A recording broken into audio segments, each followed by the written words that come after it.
All right. So in this particular thing, we are going to continue on our PIV lectures, and probably it will be the last lecture of this series. So this we already, if you recall, we did what a cross correlation will yield.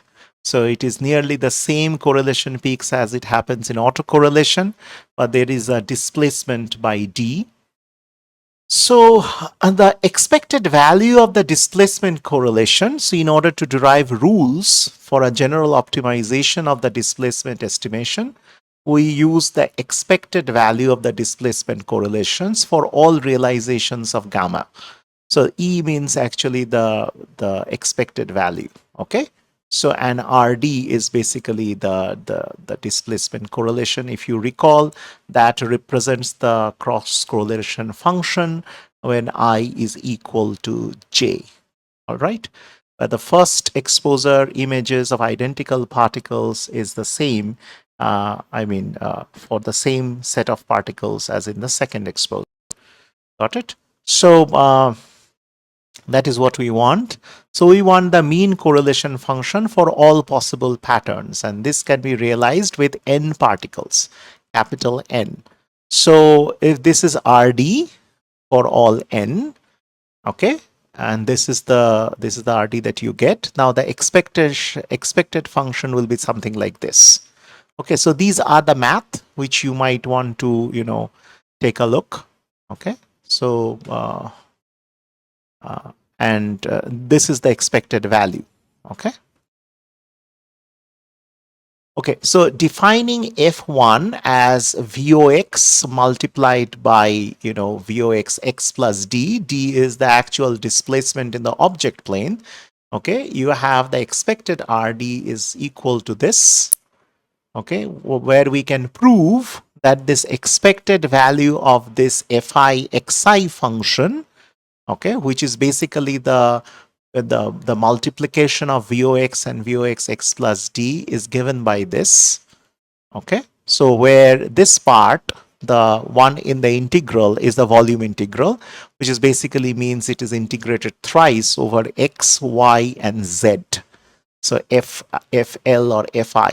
Okay, so thus the expected function becomes something like this. So E of RD is equal to N by VF into R tau S minus D into the integral, into the volume integral. So we have defined N to be the number of all particles of the ensemble. So therefore your VF is the whole volume of the fluid that has been seeded with the particles, because these are all particles in the ensemble. So according to this definition, your FFL X in a more practical sense has to be performed over the whole volume, which contained all the particles that were inside the interrogation volumes during the first or the second exposure. So the expected value is this, therefore. Okay, so how the volume integral is to be performed and what is the extent of the volume, that is what is being covered here. Then we can rewrite the integral now, this FLX, okay, dx, x dx, as the integral of the intensities as well as the window functions, which brings something like this. So where FLX, this capital FFI rather, dx is given by this, and FO dz is given by this. So Fi as a factor expresses the in-plane loss of pairs, and FO is a factor, which is this one, expresses the out-of-plane loss of pairs. When in-plane or out-of-plane loss of pairs are present, the latter when there are nothing, these two factors are actually unity. So therefore, your ED is equal to something like this, where this constant is nothing but this integral. Okay, so it's a lot of math, but if you can follow the math, you can work out the math in your free time, and this is what you are going to get. All right.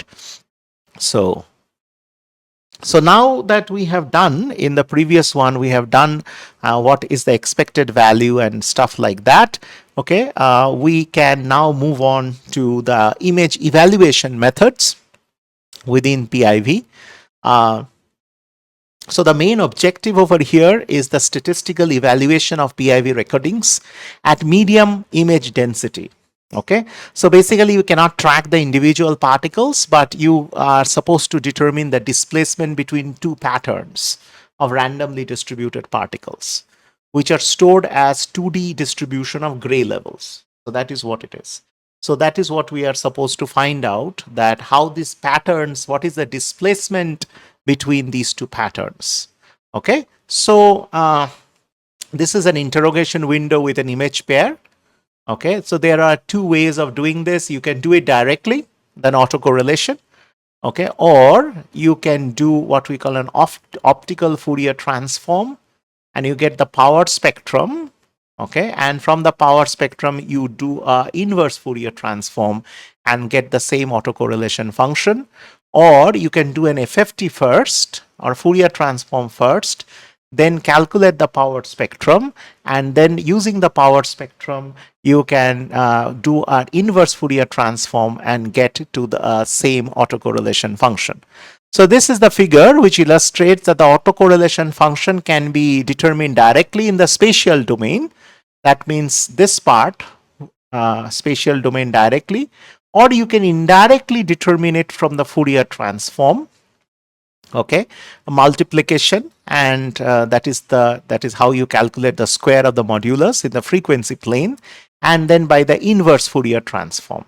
Okay, so here the important theorem is the Wiener's theorem. So this theorem states that the Fourier transform of an autocorrelation function, this is Ri, and the power spectrum density, which is I square, this one, power spectrum of an intensity field I, which is this one, are Fourier transforms of each other. So you understood? So one is that you do in the spatial domain, one it is that you do it in the frequency domain. You can do it in two ways.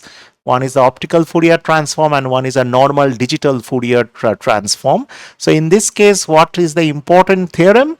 The theorem states that the Fourier transform of the autocorrelation function, this function, and the power spectrum density, which is this function, okay, are Fourier transforms of each other. So you can do an inverse Fourier transform and you can get to that particular autocorrelation.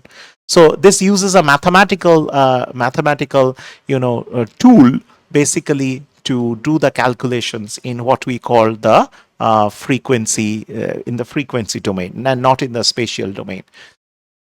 So here you get a flow chart of a fully digital autocorrelation method, which can be implemented in a very straightforward manner. So so this is what happens. You get the images at t plus delta t. You take those interrogation window. You do a Fourier transform for the images in that. You multiply it by its complex conjugate, and you get the I dot I conjugate, and then you do an inverse Fourier transform to get the velocity.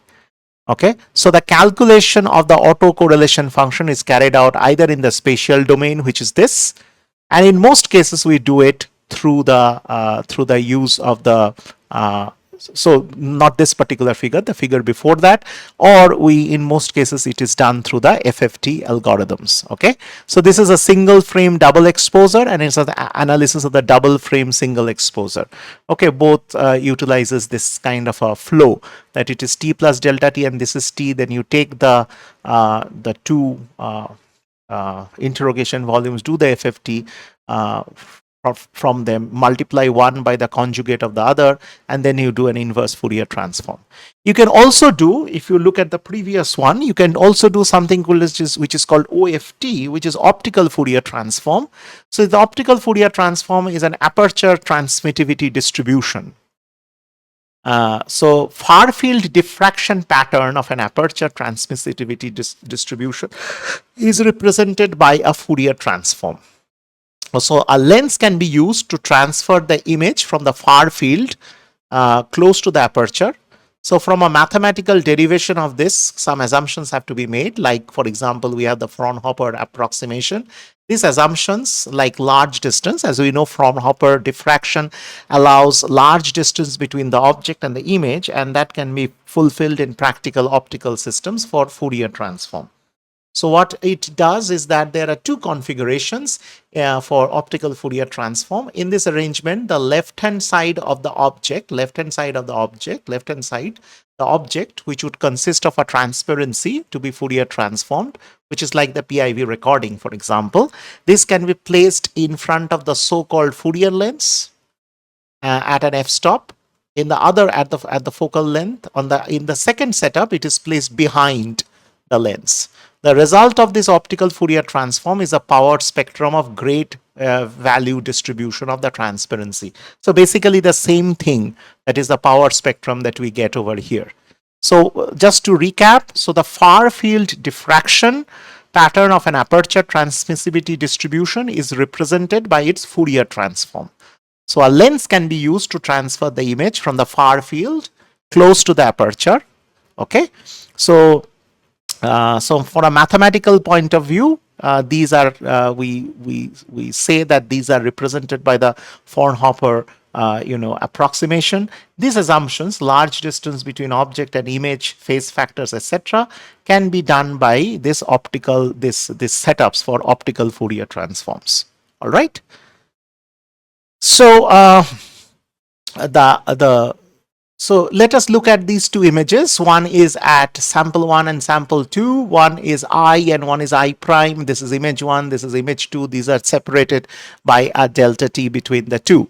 Now, from a signal image processing point of view, the first image may be considered, this particular image is an input image to a system whose output produces the second image of the pair. Okay, if you think about it like this. Okay, so how this is done, this is the input image. Okay, and then you have an image transfer function, which is a spatial shift essentially. Then you add some noise, okay, additive noise, and then you get the output, which is I prime, which is the second image.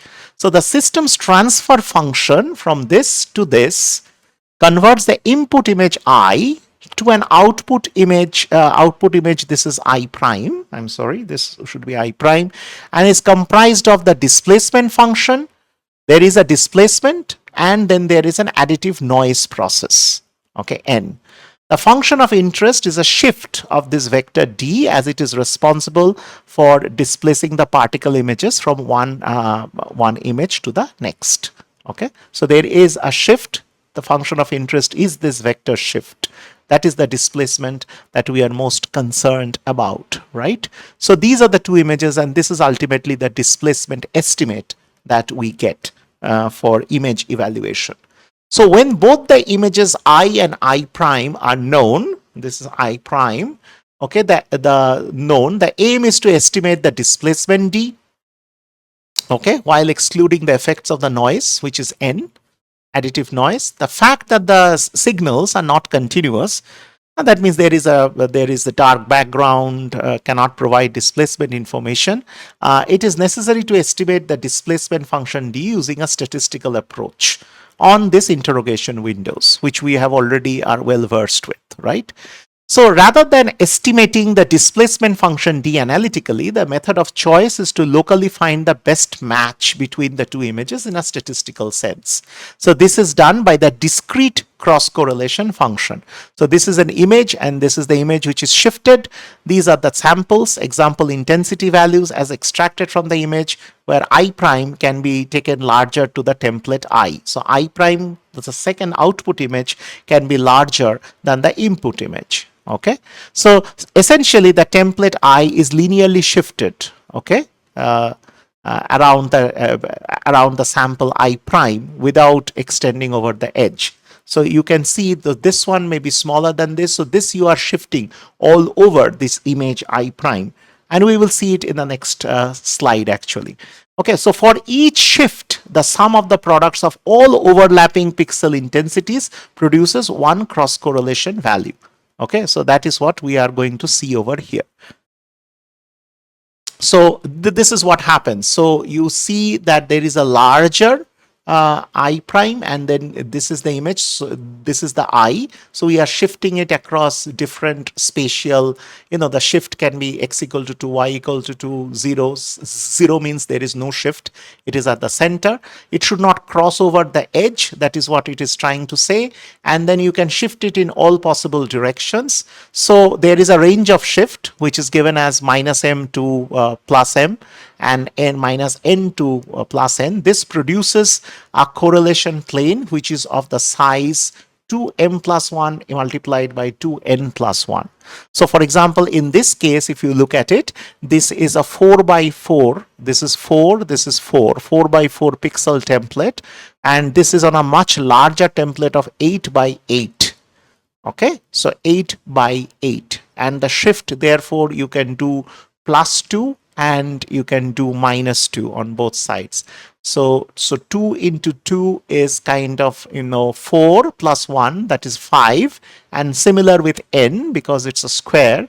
So 2 into 2 plus 1. So this is also 5. So you produce a 5 by 5 pixel of correlation plane that you ultimately get out of it. So essentially what the cross correlation function is statistically doing, it is trying to measure the degree of match between two samples for a given shift. The highest value of the correlation then can be used as a direct estimate of the particle displacement. So you understand this very carefully. So the variables are sample images, essentially the template, and where I prime can be taken larger than the template. Okay. And for each choice, without extending over the edges of I prime. So you do not extend beyond I prime. So for each choice, the sum of the products of all the overlapping pixel intensities produces one cross correlation value. And therefore, by shifting this, we are trying to see the degree of match between the two samples, and the highest value in the correlation plane is therefore a direct estimate of the particle distribution. And we also know now how to calculate this 2m plus 1 into 2n plus 1. Where does it come from? Okay, and this is the first one. This is a much larger second pass. All right, so the cross correlation between, for example, this is the first image, this is the second image, right? So, this is a much larger second image. So the cross correlation between two particle images will only yield the displacement vector to the first order. That means it will calculate the average linear shift of the particles within that interrogation window, right? So this means that the interrogation window should be chosen sufficiently small that higher order effects can be neglected. That means these are linear shifts only, no rotations, deformations can be derived by this. So for example, if you look at these two images, and this is the cross correlation plane, you see there is a very bright spot. Okay, so the mean shift of the particles is 12 pixels. For example, in this case, this is 32 by 32 with a larger sample of 64 by 64. The mean shifts is approximately 12 pixel to the right. So the approximate location of the best match of I within I prime is located by that white triangle, the white spot, white rectangle actually. So that is the shift that you are actually getting. All right. Okay. So the alternative to calculating the cross correlation directly is to take advantage of the correlation theorem, which says that the cross correlation of two functions is equal to the complex conjugate multiplication of their Fourier transform. So this is once again you go to the spatial domain. So the cross correlation function is nothing but the multiplication of the intensity, Fourier transform, the intensity and its complex conjugate. That means I prime and then the I and I prime conjugate. So this is the complex conjugate. All right.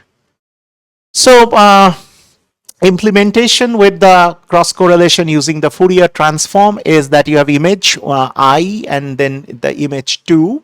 Okay, then you do a real to complex FFT and again a real to complex FFT. Then you do a complex conjugate multiplication. So you get I prime I from 1, that is the FFT of the first image, and then the FFT of the second image, and then you do a complex conjugate multiplication. Then you do a complex to real, inverse Fourier transform, and this will give you the correlation data.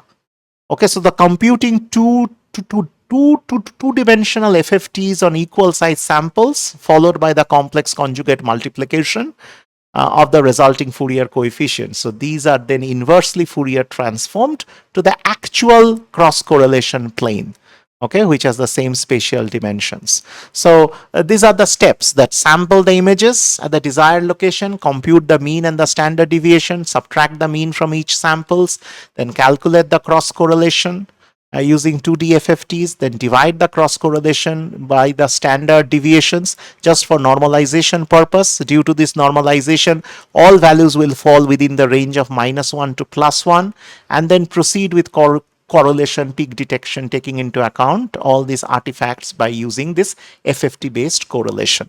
So these are the steps. So in some cases, you also need to do image pre-processing. So the image pre-processing happens that the correlation signal is, why do we need that? It's strongly affected by the variations of the image intensity. And since the correlation peak is dominated by the brighter particle images, the weaker particle images have reduced influence. So non-uniform illumination can happen due to light sheet problems, as well as out of plane motion, noise, many things. So what the steps that we do normally is to do a background subtraction from the PIV recordings, which reduces the effects of laser flare. And then you use a filter based approach to image enhancement, like high pass filter to remove the background variations, and low pass spatial filter removes the so background variations which has low spatial frequency are removed by the high pass filter. Then you do thresholding or image binarization. This is in combination with prior high pass filtering that results in images which have the same intensity. Okay, then you apply narrow width or low pass filter to remove the high frequency noise. So this may be camera shot noise, pixel anomalies, digitization artifacts, etc. And then you do a normalization by the time averaged image intensity, which can also remove this stationary background to quite some extent. In some cases, you do what we call the ensemble correlation techniques. So in these cases, the previous technique was used within a given PIV image pair. Now it can be applied to a sequence of images. So this approach is called ensemble correlation. So rather than obtaining a displacement peak for an individual image pair, you take the average of the correlation planes obtained from a sequence of events, and then you calculate the mean displacement of the flow. But in this case, as you can imagine, all the unsteady information is lost because of this averaging. So because of this ensemble averaging, maybe good enough for low speed flow as well as for time periodic flows. So there are advanced digital interrogation techniques as well. For example, there are various schemes that can be roughly categorized. Like, for example, there may be signal pass interrogation schemes such as presented in Wheelert and Garib. Then multipass interrogation schemes, coarse to fine interrogation schemes, schemes relying on the deformation of the interrogation windows, super resolution schemes. These are not within the scope of this, but you can read the book by Marcus Raphael to know more about this. There are also grid refining schemes which uses multipass interrogation algorithm by decreasing the window size hierarchically. So one result from one pass actually gets fed into the next one with a grid refinement. So this enables us to get an even finer distribution. The last thing that we will do very quickly is stereoscopic PIV. Now, in the stereoscopic, classical PIV is capable of recording the projection of the velocity vector on the plane. So out of plane components actually leads to deterioration of the in-plane components. As we know already, we have covered this thing in details because of what we call perspective transformation. These are systemic or unrecoverable errors. So in order to image this third velocity component, you use an additional PIV recording from a different viewing angle. So this approach is called stereoscopic PIV, which is kind of looks at our eye kind of a thing. You are looking at the same thing from two different perspectives, essentially. So the reconstruction of the velocity depends on the perspective distortion of the displacement vector, which we see from two different directions. So most of these setups will utilize two cameras. One camera can be also used with relevant optics. So there are two ways of doing this. You can have a translation mode in translation method, which basically, is this is the lens and you shift the lens. Basically, this is like this. So if first is that the magnification across the field of view is constant. There is no image deformation. And second, all particles are in focus. As the depth of field, this one is parallel to the main plane of the lens. But this has got a lot of disadvantages as well. The alternative arrangement is called angular method, angular displacement method. This is what you see over here. Okay, so this angular method aligns the lens with respect to the principal viewing direction. So if this is the viewing direction, this is how we have angled it. And Scheimpflug criteria is used, in which the camera, the image plane, the lens plane, and the object plane all intersect in a common line. Remember? Okay, so here the perspective distortion results in magnification factor that is no longer constant now across the field of view and requires additional calibration means. So these are the different techniques by which we look at the flow. So this involves what we call the reconstruction geometry. So how do we reconstruct the geometry? So if you look at it, so this is the XZ plane and the Y plane is inside the paper.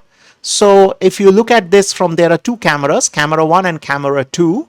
Okay, so if you see it carefully, for a particle image displacement assuming geometric imaging, this is something that you have already seen, that xi prime minus x prime is given as the magnification into the actual movement in the object plane, and then you have this other factors due to the out of plane motion. So, but there is an angle that it creates. You can see this angle is alpha. So this angle in the xz plane between the z axis and the ray from the tracer, which is this, okay, which is passing through the lens center. The lens center is somewhere here. Okay, this angle is alpha. And then therefore there is also an angle beta that in the YZ plane, which is the plane which is perpendicular to this. Okay, so you can define the tan alpha. There will be two tan alphas actually. Tan alpha is xi prime divided by z naught, small z naught, and tan beta is equal to y1 prime, yi prime divided by z naught. Okay, so this is the arrangement. These are all from the geometry. So you can see this is the arrangement that we have. Now, if the velocity components, which is measured by the left camera, which is this camera, is given by this, okay, u1 by v1. So you can see what u1 and v1 are. Okay, they are given as xi prime minus xi divided by the magnification factor into delta t, which is the time differential. So for the right camera, it will be u2 and v2, and it will be exactly the same type of expressions. Okay, so if you use this 4, so you have u1, u2, and v1, v2. Using the above equations, the three velocity components, now you can cast it and write it in this form. Look at the thing that this is u1 tan alpha 2 plus u2 tan alpha 1 divided by tan alpha 1 and alpha 2, where this is the angle that it makes in the xz plane. Okay, alpha. And similarly, you have for v, there is the beta, which is basically the angle that this, it's the same actually, but it is in the YZ plane, which is into perpendicular to the plane of the paper. And now you can recover the W component in two ways. You can recover it from U1 minus U2 or from V1 minus V2.